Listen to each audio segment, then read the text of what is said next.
Vanessa, você como uma líder aqui da comunidade, uma líder nata, e Nossa Senhora Aparecida,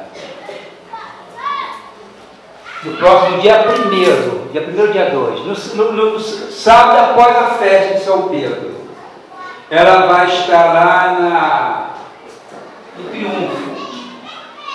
E Vanessa, ela teve, assim, a ideia brilhante de não deixar de que ela venha visitar também desta capela. Então, Vanessa, Nossa Senhora Aparecida, ela estará aqui no próximo, no sábado, né? Dia 2, no dia 2. E também agora, mas eu quero pensar,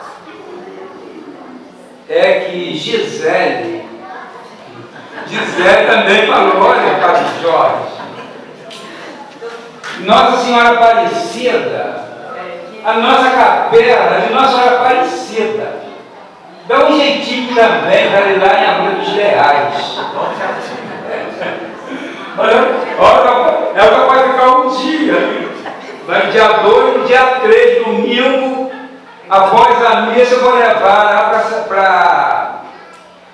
para Santa Maria Madalena. Eu ia pedir para mas pode ser. O nome dela já foi o bispo.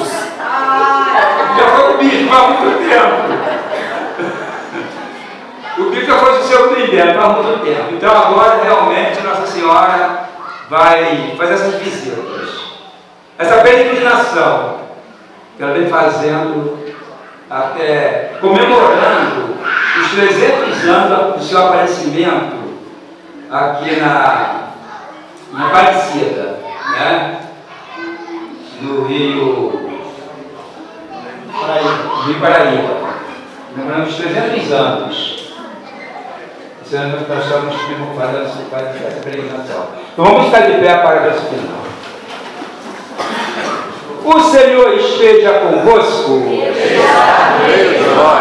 Abençoe-vos, Deus Todo-Poderoso, Pai, Filho e Espírito Santo. Amém.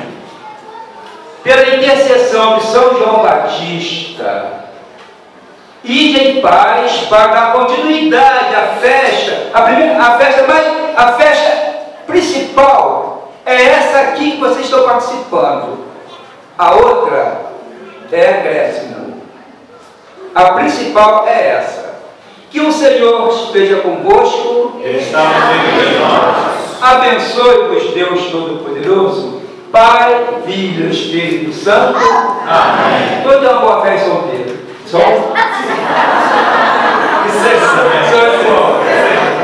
Semana que vem, São Pedro. Não tem mais que eu me acompanhe.